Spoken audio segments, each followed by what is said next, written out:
Okay, so we're going to start to look at specific environments. So today we're going to talk about the classroom and how sensory processing difficulty might impact a classroom environment.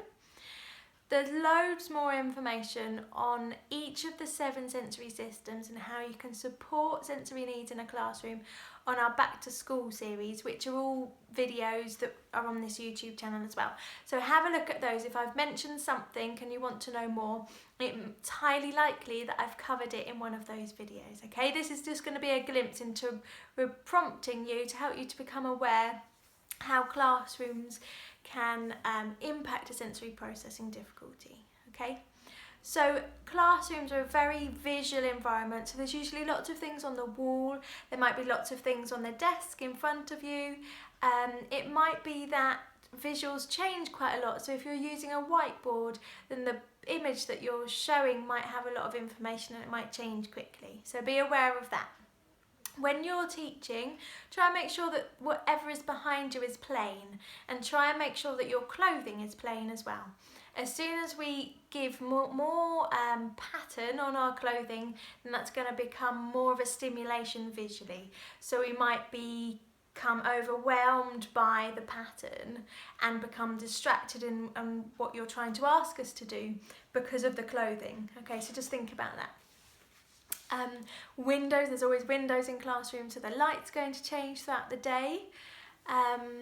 Noises, so classrooms aren't generally quiet environments, especially when we're young. When we go to university and college, yes, the sound is a bit more controlled. However, there's lots of sounds that you can't control. So there's technology in rooms that make humming and vibrations and whirring that a lot of people with an auditory processing difficulty are tuning into.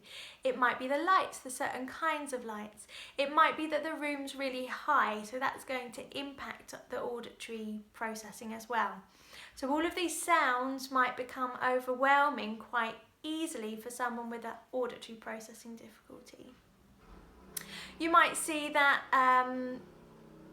people sit differently, so it might be that someone's sitting on their foot, it might be that they're sitting with their feet flat on the floor, it might be that they're tapping their feet. These are all ways that people might be supporting their sensory needs. They might be fiddling with things, they might be chewing on things. These are all ways to get more sensory stimulation.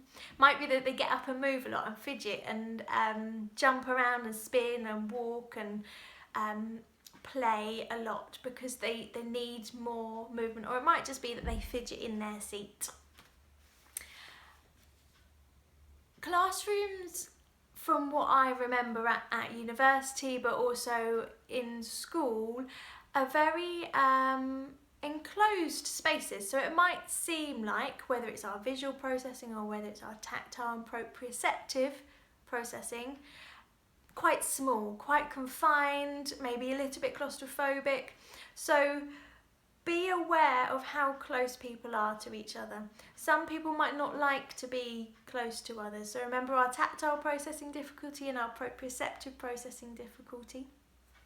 People don't like to be too close to others, so they might choose to want to be away. On the opposite side of that, they might like to be close to them. They might like to, when you line up in a line, they might like that and find that quite easy to do, whereas others might not like that and want to not do that.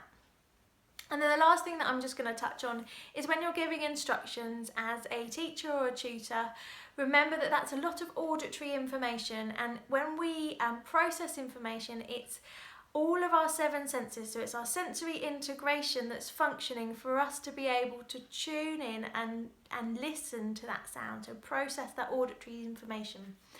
If I've got an auditory processing difficulty, I'm going to find that extremely difficult. So I want to then support that with another sense. So I would also recommend that for any information or instructions that you're giving, also give out a visual prompt as well. So that person knows, yes, they've heard that auditory instruction, but actually if they've forgotten something, they can revert back to the visuals to remind them, to prompt them of what they need to do and what's next, without having to put their hand up and ask. Okay, so those are some of the ways that a classroom might impact sensory processing difficulty. Like I've said all through the month, let us know if you've got any questions. We're more than happy to answer. We have an installation specifically to teach about sensory processing difficulties in the classroom. So go to our website and look for the bespoke installation, our sensory classroom. And on there's a video of the installation. It's hireable, so we can bring it to your setting. You train up the staff, you train up parents, you can train up siblings, other students. Everyone can then experience how it might feel in a classroom, how you might feel in a classroom if you have a hyper-auditory processing difficulty, a hyper-visual processing difficulty, and a smell processing difficulty.